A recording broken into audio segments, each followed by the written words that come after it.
Buenas tardes, gracias por tu gentil invitación.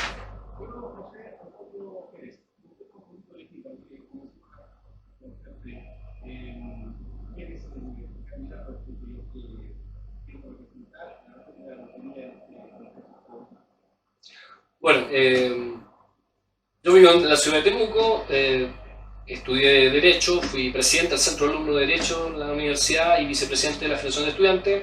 He trabajado en la defensa y en compromisos sociales toda mi vida, fundamentalmente por la vía de la defensa de derechos laborales y medioambientales, fundamentalmente.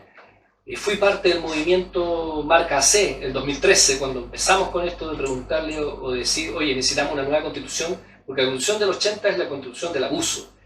Garantiza y protege a que las grandes empresas nos abusen a nosotros los ciudadanos cuando compramos medicamentos en la farmacia, en los precios del pollo que se coluden, en todo esas, en la salud, en la educación, solo abuso. Entonces había que cambiar una constitución que no permitía cambios legales, porque la Constitución del 80 protege ese abuso. Y fui secretario ejecutivo de la Federación del Frente Social por la Asamblea Constituyente. Finalmente el Acuerdo por la Paz nos dio una convención constitucional, no la Asamblea Constituyente que pedíamos, pero mejor era eso que nada, y trabajamos en torno a ese proceso como desde el movimiento social, desde las organizaciones. Al ser rechazado el texto que redactó la convención, toma la decisión de decir, bueno, ya estuve harto rato en la banca, voy a ser protagonista ahora y me voy a lanzar como candidato para esta convención, que va a ser la segunda oportunidad para que tengamos una nueva constitución para Chile, que supere la constitución del abuso. De todas maneras, la de 1980. Ahora, candidato por la Unidad para Chile, militante del Partido Socialista, ¿o no? Sí, así es. Sí, yo soy presidente del Provincial Cautín, del Partido Socialista de Chile. Perfecto. Habla un poquito sobre lo que pasó, lo que vino, nos contabas tú del movimiento de la C, de la Asamblea Constituyente, lo que ustedes proponían con lo que se generó la constitucional anterior. ¿Cuáles eran las diferencias que ustedes planteaban a lo que se creó en aquel momento? Mira, en términos de contenidos base no era tan diferente. La diferencia... Tenían carta blanca, o sea, partida de exacto. Nosotros, desde el movimiento AC siempre planteamos que la soberanía era popular, que la soberanía era de todos los chilenos, por lo cual los chilenos debían elegir a sus representantes. La diferencia es que en la Asamblea Constituyente nosotros planteábamos que los representantes fueran más cercanos a la gente. Nosotros planteábamos una convención de más de 300 miembros para que hubiera un representante por cada comuna, para que se escuchara la voz de la gente, las bases. Para nosotros siempre ha sido lo fundamental la participación. La más amplia participación ciudadana posible garantiza una buena democracia. Mientras menos representativa sea la democracia, más elitista es. Menos se escucha la voz de la persona común y corriente, de la dueña de casa que está escuchando tu programa ahora en la casa. Mientras más restringida. Entonces, en realidad, el fondo de lo que propone, de lo que salió de esa convención, no difería mucho de lo que nosotros podríamos haber aspirado como Asamblea Constituyente. Había pequeños matices, los cuales no nos agradaban en algunos aspectos, pero en la práctica nunca nos puede gustar todo el 100%. Claro, de todas maneras. Ahora, lo que viene para esta vez cambia mucho o dista mucho de lo que fue la ocasión anterior. Sí. Ahora las reglas son bastante diferentes, de hecho no se parte de cero como la vez anterior, sino que hay 12 puntos ya que están definidos, que no se van a poder modificar en lo general, ¿no? Pero sí tal vez algo se puede hacer ahí. Y también la cantidad de constituyentes o consejeros, en este caso, el punto al cual usted está postulando, van a ser menos, porque van a ser electos de acuerdo a los distritos que tenemos para senadores. Por lo tanto, son 55, si no me equivoco. 50. Y además, la participación de los pueblos originarios se redujo absolutamente, solamente hay 2 candidatos, me parece mucho para esta ocasión. Así es. Bueno, lamentablemente, producto de el rechazo de la propuesta constitucional anterior, el Congreso estableció unos mecanismos que son menos participativos en la práctica, que es más lejano del más caro sueño que tendría yo. Se aleja más de lo que ustedes proponían. Exacto, en primera instancia. Imagínate, el movimiento C proponía que hubiera al menos un representante por cada comuna del país, y terminamos con 155, igual que los diputados. Ya eso ya no nos gustaba tanto, pero ya por lo menos era un avance. Pero ahora restringimos aún más la participación a solo 50. Y tenemos esta figura de los expertos, que al final de cuentas son estas 24 personas que nombra el Congreso, y que van a redactar un borrador de constitución para que los 50 electos trabajen con él, discutan, vean qué me gusta, qué no me gusta o qué le falta, y le agreguemos. Y en ese espíritu se va a trabajar. Dentro de eso, ¿qué es lo que gusta, qué es lo que falta? ¿Cuáles van a ser las propuestas en este caso de ser electo, José Antonio? Mira, para mí, primero, fundamental, que debiera estar declarar a Chile un Estado social y democrático de derechos.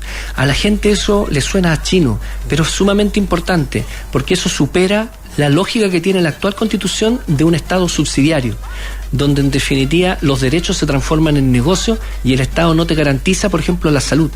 La Constitución actual te garantiza a ti acceso a la salud, pero no derecho a la salud, por lo cual yo estoy en listas de espera y me van a atender algún día, y a lo mejor me muero antes que me atiendan.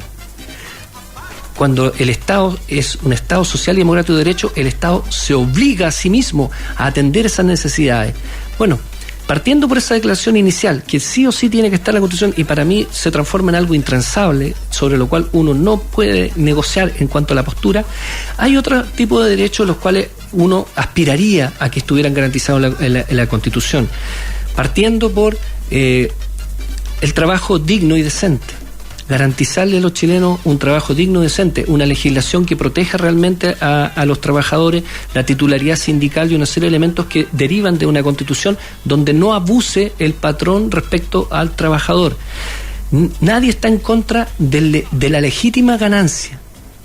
Nadie está en contra de la legítima ganancia. Que un emprendedor tenga su empresa, que prospere y que genere trabajo, nadie está en contra de eso. Uno está en contra del abuso. Cuando tú abusas de ese trabajador para hacerte rico, cuando tú abusas de un cliente en la farmacia para hacerte rico, cobrando 3 veces el valor del medicamento, y que eso eventualmente puede significar la muerte de un niño porque la familia no tuvo el dinero para comprar el medicamento. Esa es una barbaridad que nosotros debiéramos exterminar con una Constitución que efectivamente garantice ese tipo de elementos. La educación pública, gratuita y de calidad, garantizada efectivamente. La salud, como ya lo dije en el ejemplo anterior, sí, pública, gratuita y de calidad. El medio ambiente. Tenemos que estar preocupados del ambiente. El calentamiento global vino para quedarse producto de esto, de una contaminación que hemos hecho, de un maltrato que le hemos hecho al planeta.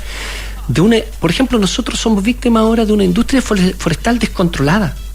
La Constitución debe protegernos ambientalmente mucho más definido para que permita una legislación que, por ejemplo, respecto a la industria forestal, establezca que la industria forestal tenga que hacer como industria estudios de impacto ambiental igual como hace cualquier otra industria, y que efectivamente establezcamos límites de distancia entre los bosques y la ciudad. Purén, Calvarino, las áreas urbanas que se incendiaron fue porque los bosques estaban al lado de las casas. Tú no puedes tener bosques que son altamente inflamables al lado de una propiedad. Eso es como poner un almacén químico en medio de un barrio donde juegan niños. No, al menos 5 kilómetros de distancia de los bosques, porque el pino insigne, el eucalipto, son altamente inflamables, no son cualquier árbol. El bosque nativo nuestro, porque es mucho más húmedo, porque es mucho más resistente, se demora mucho más en prender. El eucalipto hace el esfuerzo de ponerle un fósforo al lado y se te prende inmediatamente. Entonces, esas cosas, el control del agua, este hecho que tuvimos cuando se estaban incendiando las casas del dueño de la pileta, que no quería que le sacaran agua porque el agua era de él, mientras el vecino se estaba quemando. El agua es un bien nacional de uso público, así debería quedar establecido. Y tú no puedes estar diciendo que no, yo tengo derechos de agua sobre esto y no me ocupen mi agua. Y bueno, y si el fuego avanza y te va a quemar ahora tu casa porque no quisiste apagar el incendio en la casa de tu vecino, ¿qué hay a decir entonces? Ahora sí, vengan los bomberos a apagarme porque es la mía la que se está quemando. Claro. No, ese egoísmo no puede ocurrir en este tipo de cuestiones. La contaminación del agua, cuando la celulosa envenenó el río Cruce y murieron tantos cisnes. Pero no solamente se envenenaban los cisnes, sino que nos estábamos envenenando los chilenos ahí en la zona de Valdivia, que tomaban agua de ese curso en la red de la ciudad. Entonces, el medio ambiente, para mí es sumamente relevante que nos preocupemos de ese tipo de personas. Garantizar la participación ciudadana. Para mí es vital que se escuche la voz de cada uno de los ciudadanos, hasta el más humilde, que tenga derecho a opinar, y que nos preocupemos los ciudadanos de educarnos para opinar. Hoy día el voto es obligatorio, por lo cual, si no vas a votar, te van a multar. Y entonces es mejor que me informe por lo que voy a votar, a ir a votar no informado, creyendo las fake news que aparecen de repente en las redes sociales y que no tienen ninguna legitimidad. Informémonos, seamos buenos ciudadanos, participemos, pero que justamente la invitación a participar no solo se reduzca a ir a votar cada 4 años, sino que efectivamente yo pueda participar de distintas maneras en el hacer político del país. Por ejemplo, la iniciativa popular de ley, donde si un grupo de ciudadanos creen que hay que dictar una ley sobre un tema cualquiera, no sé, ustedes quisieran aquí en Petrusquén dictar una ley sobre la protección de la marca registrada de quesos Maisan, para que nadie pueda usar esa marca más que denominación de origen para la comuna de Petrusquén, y la quieren proteger por ley. Bueno, que los ciudadanos de Petrusquén juntaran las firmas, propusieran la ley y que eso obligara al Congreso a discutir una ley que proteja la denominación de origen de los quesos Maisan de la comuna de Petrusquén, que por cierto son muy sabrosos, me gustan. Y que eso pudieran hacer desde la propia ciudadanía. Claro. Referéndum revocatorio, donde yo, ciudadano, si no estoy conforme con una autoridad, con el alcalde, con el presidente de la República, con el gobernador, con cualquier autoridad, diputado, senador, concejal, yo pudiera juntar firmas y plebiscitáramos si queremos que siga o queremos que se vaya. Y no tener que, de repente, disculpando la expresión, mamarnos 4 años de un tipo que lo está haciendo mal y bueno, lo único que quiero es que termine luego este gobierno porque es un suplicio. Bueno, claro, que pudiéramos nosotros los ciudadanos decidir, ¿sabes qué? Ya no nos gustaste, ándate antes. Y no tener estas crisis sociales, estos pero también sociales. Es un riesgo. No, por cierto. Tiene riesgo, me imagino yo. Hay países que tienen la remoción de los presidentes y están pasando por momentos complejos. El caso es Perú. No es popular, pero sí el Congreso lo hace.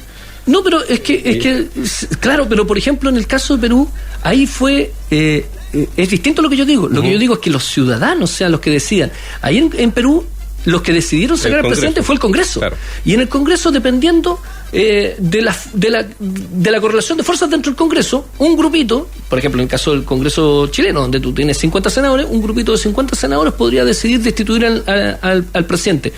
Y a lo mejor el presidente es súper popular entre la ciudadanía, pero entre los congresistas es impopular. Y van y lo echan. No, po. Entonces lo que digo es que eso se traspasa a la ciudadanía. El referéndum ratificatorio de tratado.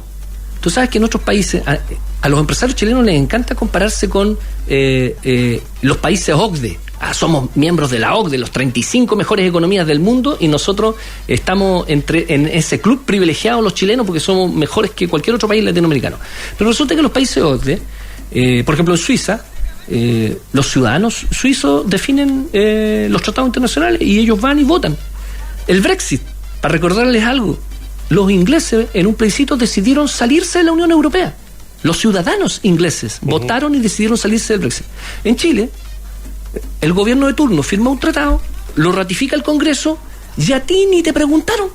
Y si a mí no me gusta ese tratado, si yo creo que no le conviene a Chile, estoy amarrado por lo que decidieron 155 diputados y 50 senadores. O en el caso chileno es solamente los senadores deciden esos 50 senadores. Los tratados, claro. ¿Los tratados? No, ¿por qué no le podemos preguntar a los ciudadanos? Yo creo que todos nosotros, si somos mayores de edad para tomar decisiones como para tomar o no tomar alcohol, creo que somos mayores de edad para decidir qué destino queremos para Chile, digamos. los referéndums ratificatorios de ley. ¿Qué es lo que nos ha pasado, por ejemplo, acá en Chile?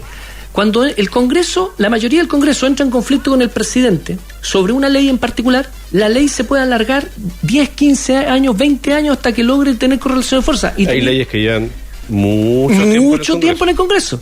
Entonces, cuando entramos en colisión entre el presidente y el Congreso, ¿quién soluciona la pelea? Nadie. Y se dilata, y se dilata, y se dilata. ¿Y qué tal si cuando entra en conflicto la opinión del presidente, que puede vetar una ley, y la opinión del Congreso, que no quiere aprobarle la ley al presidente, ¿y por qué no le preguntamos a la señora que está en su casa si le parece o no le parece esa ley? Y que un referéndum, un plebiscito, donde los ciudadanos se pudieran pronunciar, fuera y dijera: estoy de acuerdo con la ley que están proponiendo, o no me gusta esa ley. Ah, perfecto. Se solucionó el conflicto que hay, pero no tenemos esa ley durmiendo en el Congreso 15, 20 años porque no hay acuerdos entre los políticos. Cuando tú le entregas el poder, más poder a la ciudadanía, restringe estos tipos de problemas a la política, y además le puedes entregar el control sobre la política. Si el político lo hace mal, yo te puedo destituir, por lo cual tu político te vas a preocupar de hacerlo mejor, para que la gente no me destituya, pues obvio. Claro. Cuando tú le entregas ese poder a la gente. Lo mismo pasa, por ejemplo, con una norma que a mí me parecía muy interesante en la anterior Constitución y que debiera estar acá. La condena constitucional perpetua para ocupar cargos públicos a los condenados por corrupción. En Chile hoy día, una persona por corrupción es sancionada, cumple una condena 5 años, y en el año 6 puede estar trabajando otra vez en el aparato público. Sin ningún problema. Sin ningún problema. Y puede seguir robando, claro, sin ningún problema. ¿De qué estamos hablando? Entonces, claro, la gente de repente dice: no, todos los políticos son sucios. Mira, eso es generalizar.